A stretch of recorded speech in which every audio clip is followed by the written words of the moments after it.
कवी कुसुमाग्रज यांचा आज जन्मदिवस आणि हा जन्मदिवस खरं तर सर्वत्र मराठी भाषा दिन म्हणून उत्साहात साजरा हा करण्यात येतो। आपण नाशिकमध्ये जर बघितलं तर त्र्यंबक रोडवर कुसुमाग्रज यांचं जे निवासस्थान आहे तिथून आज सकाळी या ग्रंथदिंडीला सुरुवात झालेली आहे। वाजत गाजत ढोल ताशांच्या गजरात ही ग्रंथदिंडी जी आहे ती पुढे मार्गस्थ होती आहे। यामध्ये पारंपरिक वेशभूषा धारण केलेले विविध शाळेतील विद्यार्थी देखील नजरेसे पडतायत। हातात पुस्तकं घेऊन वाचनाचं महत्त्व पटवून देण्याचा यातून प्रयत्न जो आहे तो केला जातोय। कशा आहे दिंडी जाणून घ्या, काय ही नक्की दिंडी कसा सर्व साजरा। महाराष्ट्र दिनाच्या निमित्तानं आज जी दिंडी आयोजित करण्यात आलेली आहे यामध्ये अतिशय चांगल्या प्रकारचा प्रतिसाद या ठिकाणी मिळत आहे। सार्वजनिक वाचनालयाच्या पुढाकाराने दरवर्षी नाशिक शहरातील सर्व प्रमुख कार्यालय अधिकारी वर्ग यांना एकत्रित करून हा एक प्रकारचा मोठा उत्सव आहे आणि तो अतिशय अभिमानाचा आहे।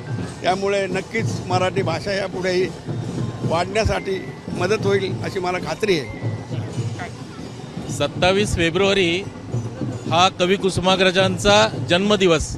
हा जन्मदिवस आपण मराठी भाषा दिन म्हणून साजरा करतो। नाशिकमध्ये खूप उत्साहाचं असं वातावरण आहे। मराठीतच बोला, मराठीतच शिका। सगळ्या भाषा आल्या पाहिजेत, पण आपली मातृभाषा ही मराठी भाषा आपण विसरली नाही पाहिजे। हा संदेश या पालखीतनं आपण देतोय।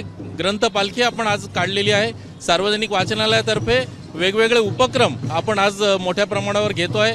27 आणि 28 असं 2 दिवस भरगच्च असे कार्यक्रम सावनाच्या मुळशाम औरंगाबादकर सभागृहामध्ये आपण ठेवलेले आहेत।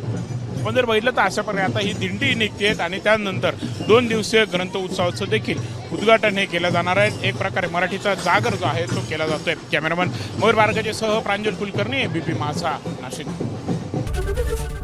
एबीपी माझा, उघडा डोळे बघा नीट।